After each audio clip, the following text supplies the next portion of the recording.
Hello there, I am Shaun Sidey, and today we're going to be going over how to navigate the sea of misinformation. There is so much conflicting advice online. This is one of the biggest things I hear every single week on my consultations. Like, I don't know what to trust. There's conflicting information everywhere. I don't know what to believe. So, we're going to go over how to cut through the noise and figure out what is good when there is a world of bro science bros, people pushing peptides. You got the influencer girls, you got the carnivores, and you got the science based keto guys. And then this is you just trying to navigate, just trying to make it through the sea of misinformation. So we're going to go through that today. So there is a never ending sea of conflicting information online. Everywhere you look, it's like, is low carb good? Is high carb good? Is too much protein bad? How many times a week should we lift? Are this exercise bad? Is that exercise bad? There's so many different things. So you have to know how to look at things. And we're going to go over what actually works to what to watch out for today. So with AI, what I call slop content, meaning people can just say anything. It's never been easier to produce. You can make graphics, you can make videos, you can make pictures, super easy. Everybody's caption on Instagram is clearly written by AI. Everybody's lacking any sort of originality. And in a world of marketing, everybody's trying to stand out of their way being the best way. And with regards to fitness and health, like we kind of already know what works. We know it works. We have since like the 70s, and everyone's trying to really reinvent the wheel. And of course, there's little things that we can specify to optimize, but for the most part, there are some very true fundamentals of what genuinely works 100% of the time, and we're going to go into that today. And unfortunately, anybody with an Instagram account and a cell phone can be a coach these days. So people can pose as an authority when not really having much results themselves, not getting any results for their clients, not really having much education, and yet they're seen as some sort of authority in the space because they have a lot of followers. Usually, because they have like a great body, maybe they're on steroids, maybe they're just like, very attractive person, and then they are seen as like the authority. Usually not the case. So, what I want to teach you today is how to be a BS detector. So, in fitness, everyone's trying to do things quick and easy, right? So if it sounds too good to be true, it probably is. If they're promising you some super fast result in a super short period of time, it is not usually legit. Fitness does not work that way. Real change takes time. The fittest people in the gym that you see usually got there with years of training, years of trial and error.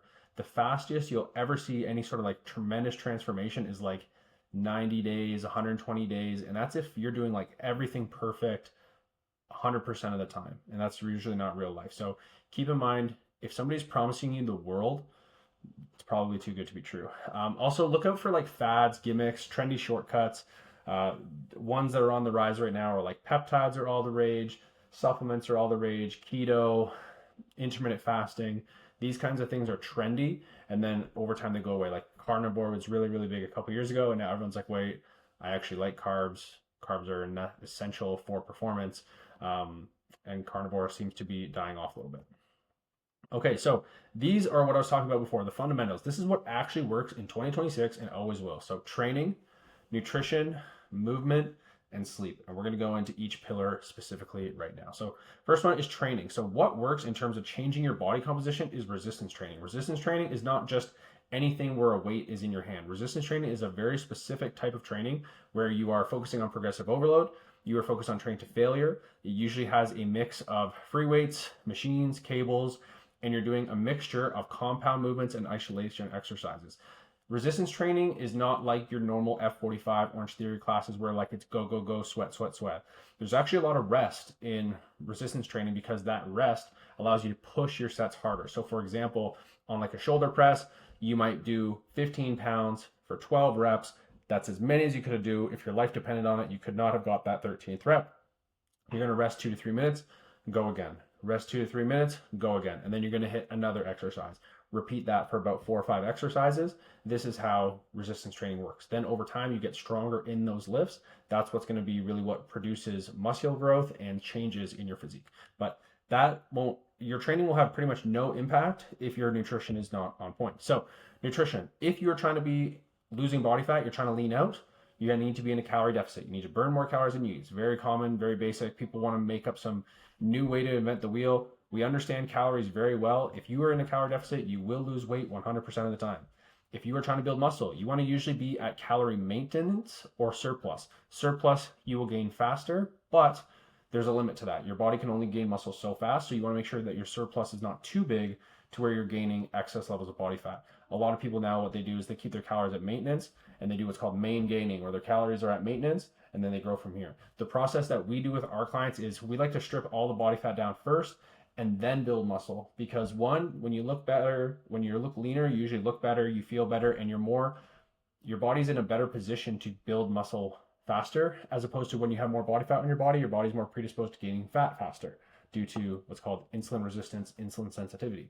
Okay, so you want to make sure you get lean first, then build muscle. Calories are not the only thing that are important. You want to make sure that you have a good mix of proteins, carbs, and fats.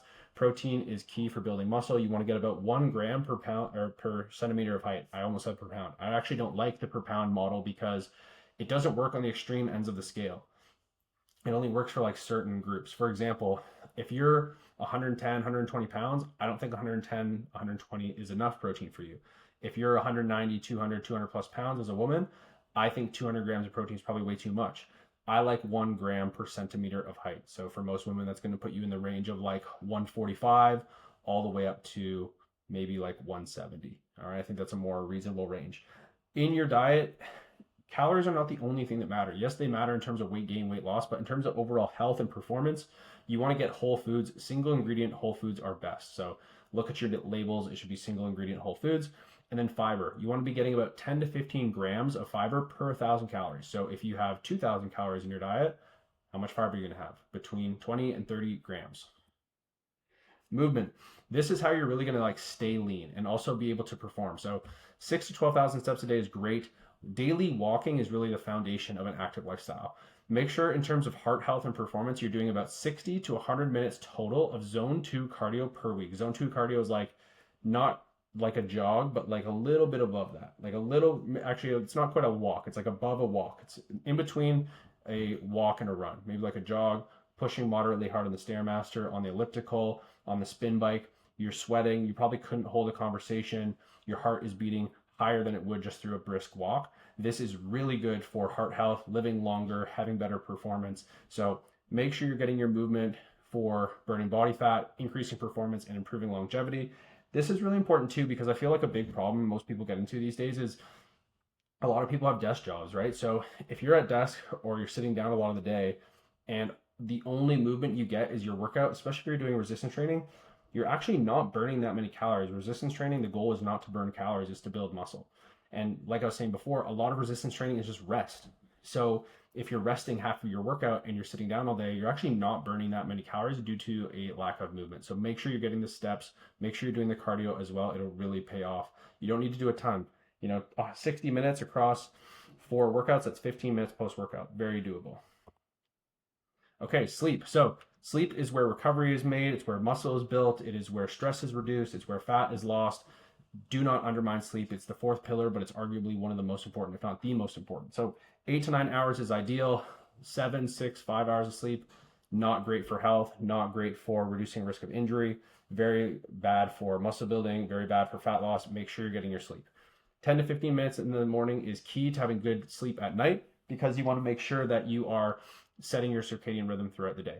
I try to limit caffeine to 2 a.m. in the morning, and even taking complete breaks from caffeine occasionally. I'm actually doing a caffeine break right now where I'm just drinking lots of water. First few days were really bad. They were tough. They got headaches, but overall feel a lot better now that I'm off caffeine, and my sleep has definitely been a lot better. One of the biggest things people do wrong, I think, is they have screen times right before bed. This tricks your brain into thinking it's still daylight and that you should be awake. So make sure you are getting the screens shut off before bed. It'll make a big difference. Another thing you can do is red light. So this is like when I was saying before, you want to limit screen light. This is blue light coming from the screens. You can use what are called blue light blocking glasses. The other side of that is red light. Red light makes us feel sleepy. Okay, final meal should be about 2 hours before bed. This allows you to digest properly before you go to bed.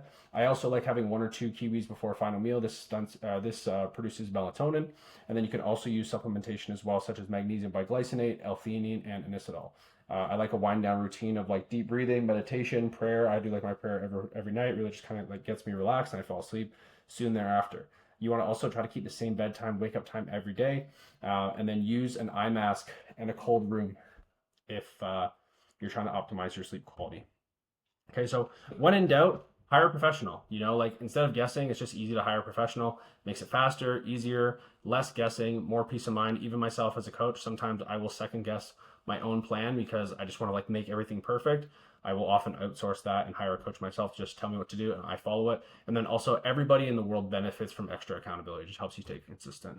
So when you're looking to work with someone who's a professional, don't just go for the person with the biggest Instagram following. Okay, you have to know what to look for. Find someone who actually walks the walk. Like, is that person in shape themselves? Are they a good representation of what you want to look like, or at least are they getting people the results that you would like? Right. So I work with a lot of women. Obviously, I don't look like a woman, but I have tons of transformations and testimonials of women who have been in your shoes. So I'm more likely to be a good result for you than somebody who works with like just male bodybuilders, for example.